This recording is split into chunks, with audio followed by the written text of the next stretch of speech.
بسم اللہ الرحمن الرحیم۔ عزیز طلباء و طالبات، السلام علیکم۔ بیٹا آج 1 مئی 2020 ہے، سوموار کے دن مطالعہ پاکستان دوم، جس میں ہم باب نمبر 6 کی ریڈنگ کر رہے ہیں، اور اس میں سبق نمبر جو آج کا ہمارا ہے، لیکچر نمبر ہے وہ ہے 12، اینڈ صفحہ نمبر اس کا ہماری پی ٹی بی بک کا جو صفحہ نمبر ہے وہ 29 تک 30 ہے۔ جس آج کا ہمارا جو ٹاپک ہے بیٹا وہ ہے پرویز مشرف کے دور حکومت میں نجکاری اور صنعتوں کا قیام۔ تو اس میں ہم ڈفرینٹ چیزوں کو یہ ہے کہ ہمارے پاس پہلا ہے کہ نجکاری سے کیا مراد ہے، ہم نجکاری کے ٹاپک کے اوپر بحث کریں گے۔ اس کے بعد ہمارے پاس ہے صنعتوں کا قیام سے کیا مراد ہے، تو صنعتوں میں انہوں نے کون کون سی صنعتیں بنائیں، ان کے قیام کہاں کہاں ہوا، اس کے متعلق ہم یہاں پہ بحث کریں گے۔ اس کے بعد جو ہمارے پاس تھرڈ پوائنٹ ہے وہ ہے کہ نجکاری کے اثرات، یعنی کہ ہر چیز کے ہمارے پاس 2 اسپیکٹ ہوتے ہیں، اسی طرح نجکاری کے اثرات ہمارے پاس مثبت اثرات بھی ہیں اور ہمارے پاس منفی اثرات بھی ہیں۔ تو ان کو ہم ڈیٹیل میں دیکھتے ہیں۔ اس کے بعد ہمارے پاس سب سے پہلے جو ہے وہ ہے نجکاری۔ تو بینک کی نجکاری جب پرویز مشرف کے دور میں ہوئی تو انہوں نے بینک جو تھے، ایک یو بی ایل تھا، اسی طرح ایچ بی ایل تھا۔ تو ایچ بی ایل اور یو بی ایل بینک کو جب انہوں نے پرائیویٹائز کیا، یعنی کہ لوگوں کے ہاتھ میں دے دیا، پرائیویٹ کمپنیوں کو دے دیا، نجکاری سب سے پہلے یہ ہے کہ نجکاری کیا ہے۔ تو نجکاری سے مراد ہے پرائیویٹائزیشن کرنا، یعنی کہ جو ہماری قومی صنعتیں تھیں، جو ہماری ملک کی صنعتیں تھیں، جن کا سرمایہ، جن کی آمدنی ہمارے ملک میں آ رہی تھی، کہ انہوں نے سیل کر کے، ان کو بیچ کر، ان کو پرائیویٹ کمپنیوں کو دے دیا، پرائیویٹ یعنی کہ فورن کنٹریز میں ان کو سیل کر دیا۔ اسی طرح ان کے جو حصص تھے ان کو انہوں نے پرائیویٹائز کر دیے، بیچ دیے۔ تو ان میں ہمارے پاس بینک تھے، 2 بینکوں کو اس وقت 2004 میں یہ سیل ہوئی۔ یہ جو ہماری نجکاری کا یہ سلسلہ تھا یہ 2004 کا ہے، جس میں 2 بینک انہوں نے سیل کیے۔ ایک بینک تھا ایچ بی ایل اور دوسرا بینک ہمارے پاس تھا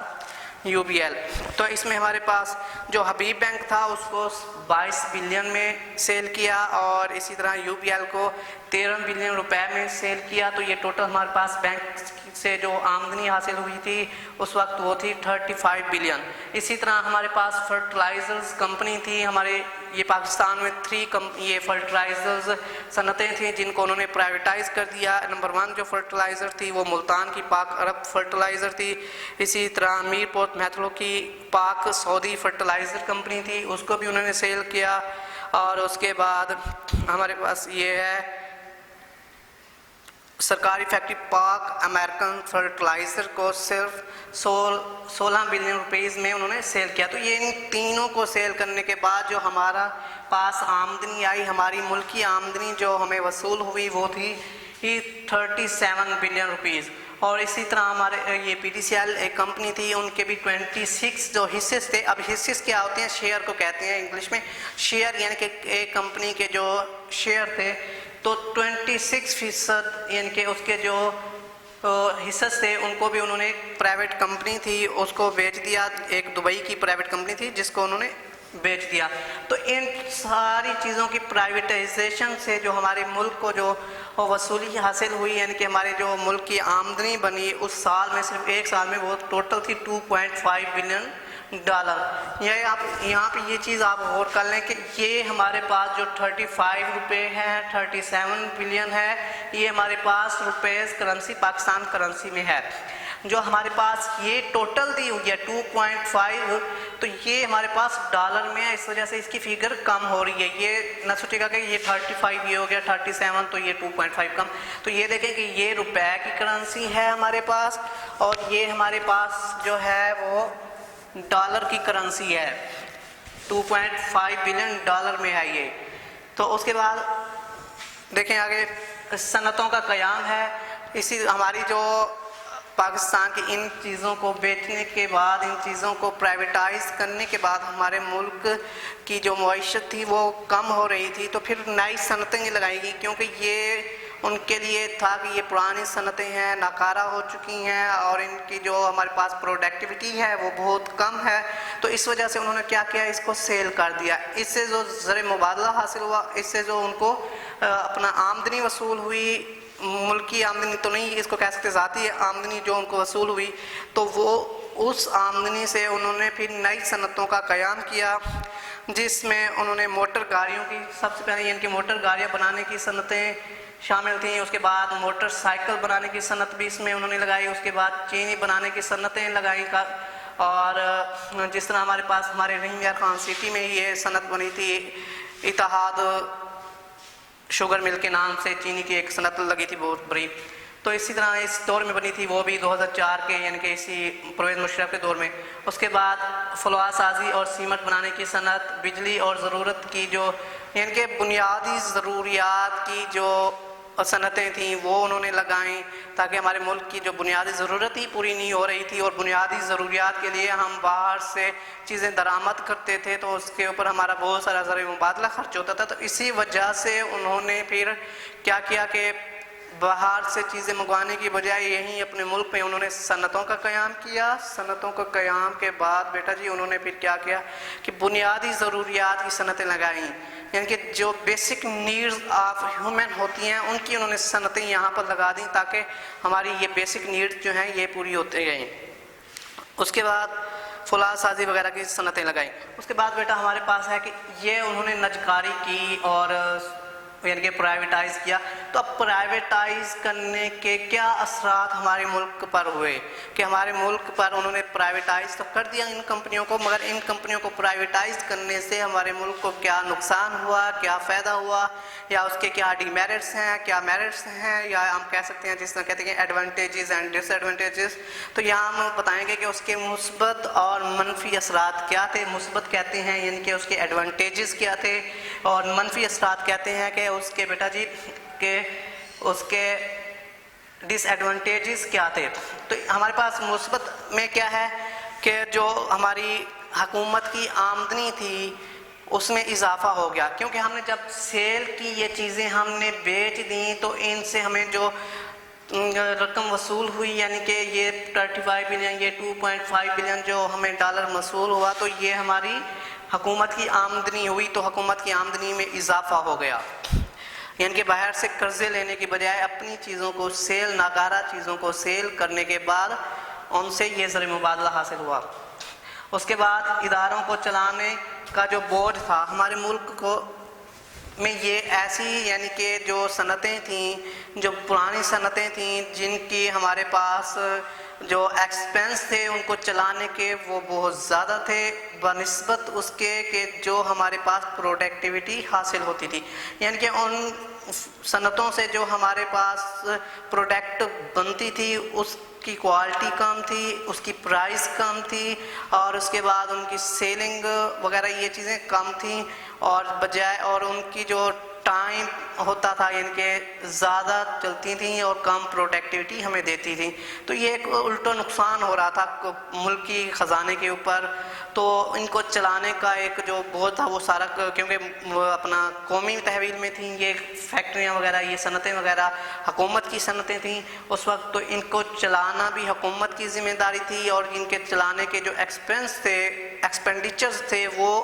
حکومت کے انڈر میں تھے، حکومت ان کو پے کرتی تھی۔ تو ان کے جب یہ حکومت کے انڈر میں ہوتا تھا تو یہ اپنا بہت زیادہ بوجھ ہوتا تھا قومی خزانے کے اوپر کہ وہ ان کو پیسے یعنی کہ یہ پیز وغیرہ مزدوروں کی، یہ پروڈکٹیوٹی ایکسپینس، سارے ایکسپینس وغیرہ دیتے تھے، اور جبکہ ہماری جو پروڈکٹیوٹی تھی وہ کم تھی اس کے ایکسپینس تھے،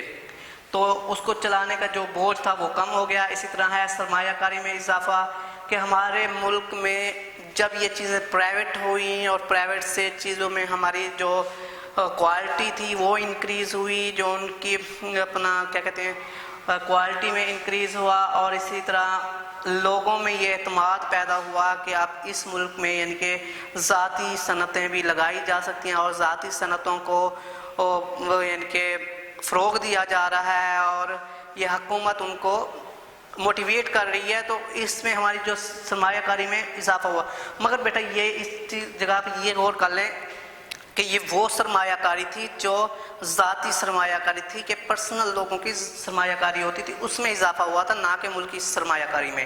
اور اس کے بعد جب یہ ہماری کمپنیاں پرائیویٹ ہو گئیں، پرائیویٹ لوگوں کے ہاتھوں میں چلی گئیں، تو ہماری جو اشیاء کی کوالٹی تھی اس میں اضافہ ہو گیا، یعنی کہ بہتر اشیاء بننا شروع ہو گئیں. جبکہ ہمارے پاس جب نیشنل یہ صنعتیں تھیں، یعنی کہ حکومت کے انڈر میں وہ صنعتیں کام کر رہی تھیں، تو اس وقت ہماری جو پروڈکٹیوٹی کوالٹی تھی وہ بہت زیادہ لو تھی، کیونکہ ہمارے جو یہ تھے حکومت کے پیسہ لے کے کھا رہے تھے. ان کو پتہ تھا کہ ہماری جو تنخواہیں ہیں ہماری جو یہ حکومت کی طرف سے آتی ہیں، اور نہ کوئی اس کے اوپر سپرویژن اچھی تھی نہ ہی کچھ، تو ان کو پاس یہ پیسہ آ جاتا تھا تو ان کو تنخواہیں مل جاتی، مگر ان کی جو ورکنگ کوالٹی تھی وہ بہت لو تھی. تو اس وجہ سے اس کے ان کے پرائیویٹائز سے ہماری اشیاء کی کوالٹی میں اضافہ ہوا. اس کے بعد منفی اثرات اس کے بیٹا دیکھتے ہیں ہم. منفی اثرات میں ہمارے پاس کیا ہے کہ بے روزگاری میں اضافہ ہوا. وہ کیسے؟ کہ جب عوام میں یہ شعور پیدا ہو گیا کہ جو پرائیویٹائز کمپنی ہے نا وہ امپلائی کو زیادہ رسپیکٹ نہیں دیتی، آپ یہ چیز بہتر جانتے ہیں. تو جب اس چیز کو یعنی کہ عوام نے دیکھا تو انہوں نے پرائیویٹائزیشن کمپنیوں کو چھوڑ کے پھر ادھر ادھر یعنی کہ گورنمنٹ کہیں نہ کہیں نیشنل کو جو کمپنی تھی، جو گورنمنٹ کے انڈر ورک کرنے والی کمپنی تھی، اس میں جانے کی کوشش کی. اور بھاگ در بھگدر میں یعنی کہ وہاں پہ ان کو جگہ نہ ملتی تھی. یہاں پہ پھر میرٹ ہو گیا کہ ہائی میرٹ پہ ان کو یعنی کہ اپنا اپوائنٹمنٹ دی جا رہی تھی پرائیویٹ کمپنی میں، کیونکہ سکلز پرسن کو پرائیویٹ کمپنی اپروو دیتی ہے. جن لوگوں میں سکلز ہوتی ہیں، جن میں ایکسپیرینس ہوتا ہے، جن میں کوالیفائڈ ہوتے ہیں، ان کو وہ اپروچ کرتی ہے. تو اس وجہ سے جو ہمارے کم لو سکلز پرسن تھے ان کو انہوں نے نکال دیا، تو بے روزگاری میں اضافہ ہوا. تو اسی طرح ہمارے ملک کی سرمایہ کاری میں بھی کمی آ گئی، کیونکہ ملک کا جو سرمایہ تھا وہ ہماری ملکی کمپنی کے چلنے سے ہوتا تھا. ہماری جو حکومت کے انڈر ورک کرنے والی کمپنی ہوتی ہیں، جو نیشنل ہوتی ہیں، قومی تحویل میں لی ہوئی کمپنی تھی، ان کے چلنے سے ہماری جو معاشی تھی وہ اضافہ ہوتا تھا ان میں. اس کے بعد اشیاء کی قیمتوں میں اضافہ. جب یہ چیزوں کی کوالٹی میں اضافہ ہو گیا، جب پرائیویٹائز کمپنی اور سکلز پرسن آگے، جب سکل پرسن آتے ہیں تو ان کی تنخواہوں میں بھی اضافہ ہوتا ہے. اس اضافے کی بنا پر پھر ان کی تنخواہوں کی اضافہ اور ان کی پروڈکٹیوٹی میں اضافہ ہو گیا پرائس میں. تو اس وجہ سے ہماری جو اشیاء کی قیمتیں تھیں ان میں بھی اضافہ ہو گیا. اس کے بعد ہمارے پاس فورتھ ہے، ملازمین میں عدم تحفظ پیدا ہو گیا، کیونکہ ان کو جب پتہ لگا کہ یہ یعنی کہ کوئی بھی کبھی بھی کسی بھی کمپنی کو جو ہماری قومی کمپنی ہے یعنی کہ ملکی کمپنی ہے یا ملکی صنعت ہے اس کو پرائیویٹائز کر دیا جا سکتا ہے، تو ان میں ایک عدم تحفظ کا احساس پیدا ہو گیا. تو بیٹا یہ آج کا ہمارا لیکچر تھا جس میں ہم نے پرویز مشرف کے دور حکومت میں نجکاری اور صنعتوں کے قیام کے بارے میں ڈسکس کیا ہے، ریڈ کیا ہے. یہ ہمارے پیج نمبر 29 تک 30 تک ہے. اس کو آپ نے اچھی طرح ریڈ کرنا ہے اور اس کے جو مین پوائنٹس ہیں ان کو بھی آپ نے انڈر لائن کریں. آج کے لیکچر کے لیے اتنا ہی کافی. اللہ حافظ.